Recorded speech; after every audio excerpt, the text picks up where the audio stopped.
आप सभी को राधे राधे, जय श्री कृष्णा। भक्ति के अनेक प्रकार होते हैं। केवल भक्ति उसी को नहीं कहते, बस भगवान के मंदिर में गए, घंटी हिला ली, दीपक जला दिया और धूप बत्ती जला दी और भगवान को प्रणाम कर लिया। केवल इसको भक्ति नहीं कहते, बल्कि भक्ति के तो इतने प्रकार हैं। सच्चे भाव से, सच्ची श्रद्धा से किसी की सहायता करना, दीन दुखियों की सेवा करना, किसी असहाय को सहायता देना, किसी बुजुर्ग की सेवा करना, ये बहुत प्रकार की भक्तियां कहलाती हैं। जैसे आप मार्ग में जा रहे हैं और मार्ग में आपको कोई भी वृद्ध माँ या आपको बुजुर्ग दिखाई देते हैं जिनसे पैदल नहीं चला जा रहा है, आप अगर उनकी भी सहायता करेंगे तो वो भी आपकी भक्ति है। यानी कि किसी भी प्रकार से किसी पे दया करना, किसी पे कृपा करना, किसी की सहायता करना और किसी प्रकार से हमारा जीवन या हमारा शरीर किसी के काम आए, उसे कहते हैं सच्ची भक्ति। तभी तो कहा है, किसी के काम जो आए उससे इंसान कहते हैं, पराया दर्द अपनाए उसे भगवान कहते हैं। किसी के काम जो आए उसे इंसान कहते हैं और पराया दर्द अपनाए उसे भगवान कहते हैं, उसे भगवान कहते हैं। क्योंकि जब हम किसी की सहायता करेंगे, किसी बेसहारा को हम सहारा देंगे, किसी जरूरतमंद की हम जरूरत को पूरा करेंगे, तो वो क्या है, यानी कि दर्द में, पीड़ा में अगर हम किसी के हमदर्द बनकर जाते हैं तो हम इंसान की जगह भगवान का दर्जा प्राप्त कर लेते हैं। तभी तो हम कहते हैं, कोई व्यक्ति संकट में है और संकट में हमने किसी के प्राणों की रक्षा की या किसी के कष्ट को हमने दूर कर दिया, और जिसका कष्ट दूर किया जाता है वो भी कहता है आप तो हमारे लिए भगवान हैं, आपको तो हम भगवान के ही रूप में पूजेंगे, क्योंकि आज ऐसी अवस्था में, ऐसी समय पर आपने हमारी सहायता की है। ऐसा लग रहा है जैसे साक्षात भगवान ही हमारे पास हमारी सहायता करने के लिए आ गए। तो ये रूप है, यानी कि भक्ति केवल घंटी हिलाने से नहीं, बल्कि भक्ति का भाव, श्रद्धा का भाव, दया का भाव हमारे अंदर होना चाहिए। 3-3 घंटे, 4-4 घंटे हम पूजा करें, भगवान का ध्यान करते रहें, पूरा समय हम पूजा में लगाएं, ध्यान में लगाएं, अगर हमारा मन पवित्र नहीं है, अगर हमारा हृदय पवित्र नहीं है, तो फिर हमारी वो भक्ति, हमारा वो जो समय हम ज्यादा से ज्यादा भगवान की सेवा में लगा रहे हैं, वो सब व्यर्थ ही होगा। तो भक्ति करने से पहले हमें सबसे पहले अपने मन को और अपने भाव को, अपने विचारों को और अपने हृदय को और अपने मन को हमें पावन और पवित्र करना होगा। जब हम अपने मन को और अपने विचारों को अच्छा कर लेंगे, उच्च विचार जब हमारे हो जाएंगे, तो हम उस भक्ति करने के अधिकारी बन जाते हैं। एक छोटा सा उदाहरण, एक गांव था और उस गांव में एक भक्त था और वो ऐसा परम भक्त था, ऐसा परम भक्त था कि उनके गांव के पास में एक शिवालय यानी कि एक शिव जी का मंदिर बना हुआ था। वो वहां जाकर कम से कम 2 घंटे 3 घंटे डेली प्रति वहां पर पूजा करता, उनका ध्यान करना, उनका स्मरण करना, उनकी आरती करना, अर्चना करना, पूरा कम से कम 3-4 घंटे वो पूजा पाठ में उसके निकल जाते थे। जब तक वो मंदिर में पूजा करता था तब तक मंदिर में कोई भी और व्यक्ति पूजा करने में उसमें प्रवेश नहीं कर सकता था। जब वो व्यक्ति घर से निकलता था मंदिर के लिए, तो वह इस तरह से निकलता था जैसे उससे कोई टच ना हो जाए, उसके शरीर को कोई छू ना ले या उसके रास्ते को कोई काट ना दे। उसके पास से कोई गुजरे ना, किसी का कपड़ा उसके शरीर से टच ना हो। अगर ऐसा कभी हो जाता था तो वह तुरंत वहीं से उस जगह से तुरंत वापस होना और पुनः स्नान करना और स्नान करके फिर दोबारा से मंदिर के लिए प्रस्थान करना, ये उसका नियम था। तो धीरे धीरे इस बात का सबको पता चल गया कि इनसे हमें टच नहीं होना है, इनके सामने से हमें निकलना नहीं है, यानी कि इनकी रास्ता हमें काटनी नहीं है। यदि ऐसा हम करेंगे तो ये पुनः जो है घर जाकर स्नान करेंगे और फिर दोबारा से मंदिर में पूजा करने के लिए जाएंगे। सब समझ जाते हैं और उसी के हिसाब से वो अपने उस गांव में जब वह भक्त अपने मंदिर से निकलता था तो कोई भी उनके सामने नहीं जाता था। उसी गांव में एक और परिवार था और उस परिवार का एक छोटा बेटा ना तो पूजा करता था, ना कोई पाठ करता था, और ना 1 घंटा, ना 2 घंटा, ना 3 घंटा, बल्कि वो 2 मिनट भी कभी भी भगवान के मंदिर में नहीं जाता था। अपने घर के मंदिर में सुबह बस स्नान किया, स्नान करने के बाद में बस भगवान के पास गया, भगवान के हाथ जोड़े, भगवान को प्रणाम किया और वह अपने कार्य के लिए चल देता। लेकिन हाँ, उसे हम अभक्त भी नहीं कहेंगे। वो मानते हैं कि वो ज्यादा समय भगवान को नहीं दे पाता है, 2-4 घंटे भगवान को नहीं दे पाता है, लेकिन हाँ, मार्ग में कभी कोई बुजुर्ग उसे मिल गया पैदल चलते हुए जिसपे ना चला जा रहा हो तो उसे अपनी गाड़ी पे बिठा के उसके घर पहुंचाना। किसी गरीब को भोजन की, वस्त्र की, इत्यादि की किसी की आवश्यकता होती हो या जिसके घर में भोजन ना बना हो, भोजन का अभाव हो, उनकी वो सहायता करता था। कोई बीमार है और बीमारी के लिए, इलाज के लिए पैसा नहीं है तो वह जाके उनका इलाज करवाता था। यानी कि कुल मिला के ये है कि वो बाहरी सेवाएं बहुत किया करता था। जो बच्चे नहीं पढ़ रहे हैं उनको शिक्षित बनाना, अनेक प्रकार से वो बाहर की सहायता करता था। एक समय की बात, उस गांव में अकाल पड़ा और ऐसा अकाल पड़ा कि वहां पर किसी भी प्रकार का जल नहीं बरसा और जल के बिना पृथ्वी अन्न नहीं उपजा सकती। उस गांव की जो मिट्टी थी वो दिन प्रतिदिन रेता बनती चली जा रही थी, उपजाऊ जमीन खत्म होती चली जा रही थी, फसलें सभी जलती चली जा रही थी, क्योंकि जिस जगह पर अगर जल ना हो तो वहां पर पृथ्वी माता कैसे वहां पर खेती उपजा सकती है। अब तो पूरा गांव परेशान। भगवान, हमसे ऐसा क्या अपराध हो गया जिसके कारण से आज हमें ये दिन देखना पड़ रहा है। सबने कहा कि अरे एक भगत जी हैं हमारे गांव के और जो 3-4 घंटे भगवान की पूजा में लगाते हैं, चलो उनके पास चलती हैं, भगवान के उनसे अच्छे संबंध होंगे।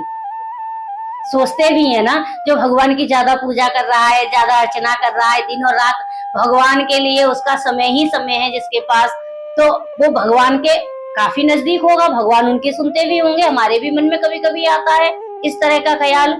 तो सभी गांव वाले इकट्ठे होकर जिस समय वो भक्त मंदिर में यानी कि शिवालय में पूजा कर रहा था वहीं पर पहुंच जाते हैं। जब उसकी पूजा संपन्न हुई तो मंदिर से बाहर आया तो सारे गांव वालों ने उनको सारी समस्या समझाई, कहा कि आप भगवान से प्रार्थना करो, आपकी भगवान जल्दी सुनेंगे, क्योंकि हमें तो इतना समय है नहीं, हमसे तो जितना भगवान की पूजा हो जाती है हम उतना कर लेते हैं।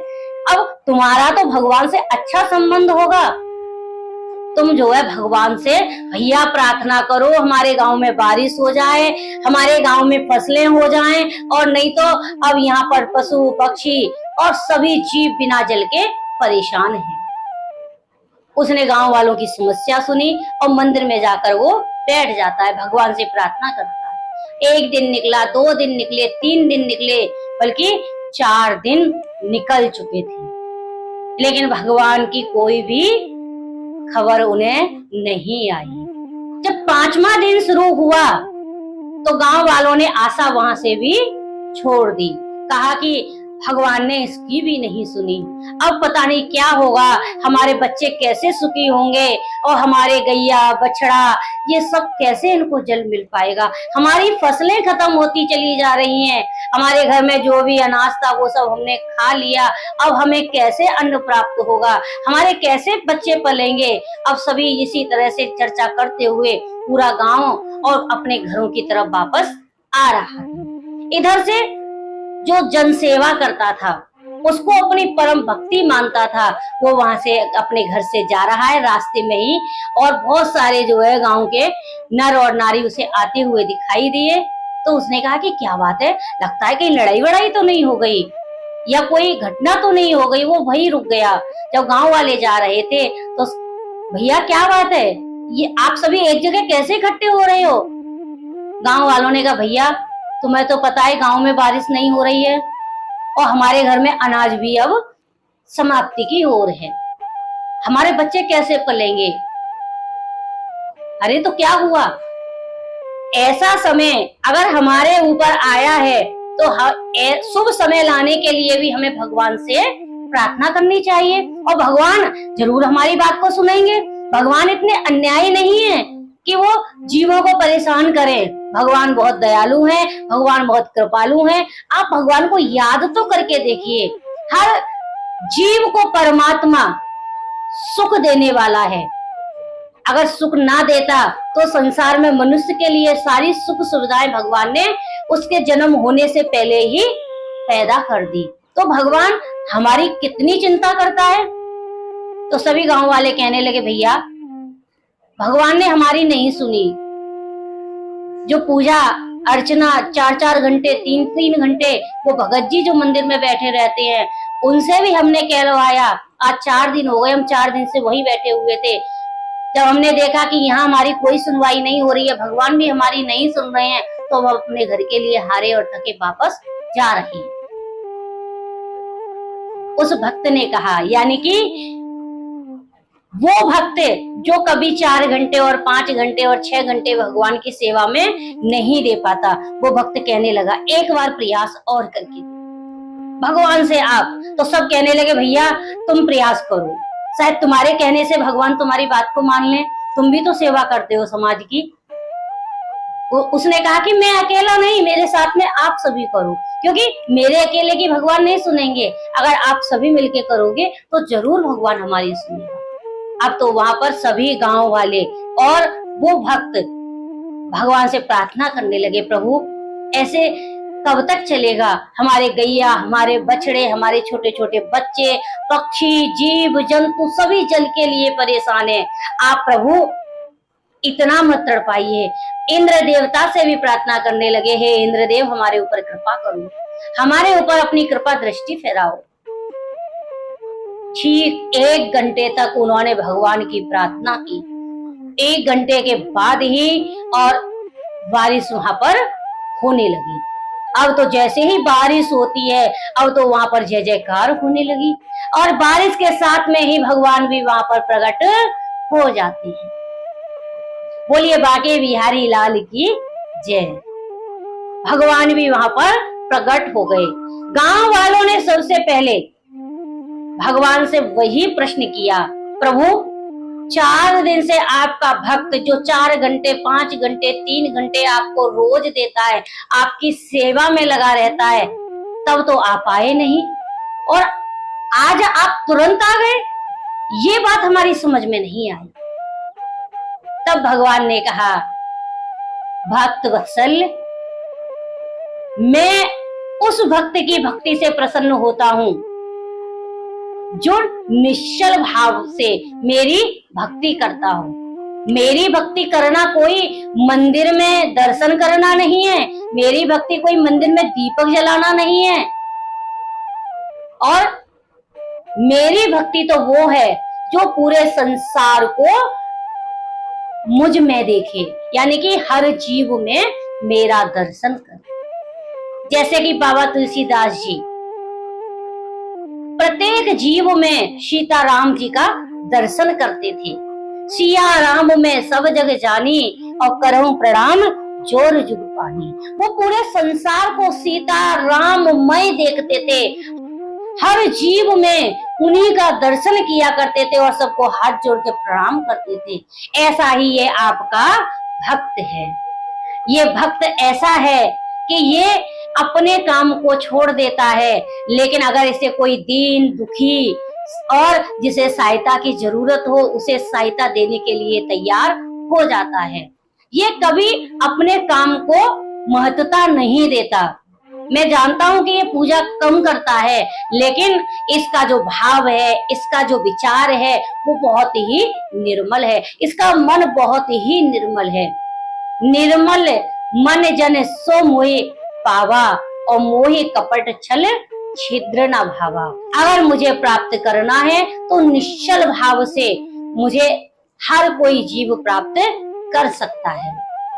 मन में कपट हो, मन में बुरे विचार हो और मन हमारा दूषित हो, हम चाहे 2 घंटे, चाहे 4 घंटे, चाहे 5 घंटे, हम कितनी भी घंटी हिला लें, कितना भी भगवान की आरती कर लें और कितनी भी हम उनकी पूजा कर लें, उसका हमें फल नहीं प्राप्त होगा। इसीलिए भगवान की भक्ति के अनेक प्रकार हैं। हमारे कारण से कभी किसी का अहित ना हो, हमारे कारण कभी किसी की आंखों में आंसू ना आए। अगर पहुंच सकते हो तो किसी के आंसू पहुंचो, बल्कि उसकी आंखों में कभी आंसू मत दो। ये होती है सच्ची भक्ति।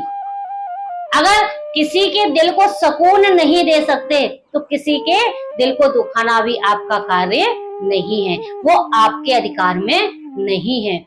आप जितना जिसको सुख दे सकें, जितना जिसकी सहायता कर सकें और जितना जिस पर अपना सहयोग दे सकें, आप वो कार्य करिए। वो है सच्ची भक्ति। भगवान ने वहां पर भक्ति का और भक्त का दोनों का उन्होंने उपदेश दिया, दोनों के विषय में समझाया और भगवान अंतर्ध्यान हो जाते हैं। इसीलिए भगवान की भक्ति जो हम करें उसमें हमारी श्रद्धा होनी चाहिए, उसमें हमारे निश्चल भाव होने चाहिए और उसमें मन में किसी भी प्रकार का कोई भी विचार नहीं होना चाहिए। अगर हम इस तरह से भक्ति कर रहे हैं तो वो भक्ति हमारी सार्थक है, और नहीं तो कर में तो माला फिरे और जीव फिरे मुखमाए और मनुआ तो 14 फिरे ये तो सूरन नाए। माला लेकर हम जाप करते रहे, राम राम राम राम कृष्ण कृष्ण रटते रहे और 1 घंटे बैठे, 2 घंटे बैठे, 4 घंटे बैठे, लोग हमें देख रहे हैं कि अरे ये इतनी देर से भजन में बैठा हुआ है, भगवान का बहुत परम भक्त है। लेकिन हमारा जो अंदर का मन है, जो कुलसित है, जो बुरे विचार वाला है, उस मन में हमारे में बहुत ज्यादा द्वंद हो रहा है, युद्ध चल रहा है। और वो क्या युद्ध है कि हम संसार में भ्रमण कर रहे हैं, संसार के बुरे विचारों में भ्रमण कर रहे हैं और संसार के बारे में ही हम सोच रहे हैं। तो ऐसा नाम जाप, ऐसी माला, ऐसा जाप हमारे किसी भी काम का नहीं।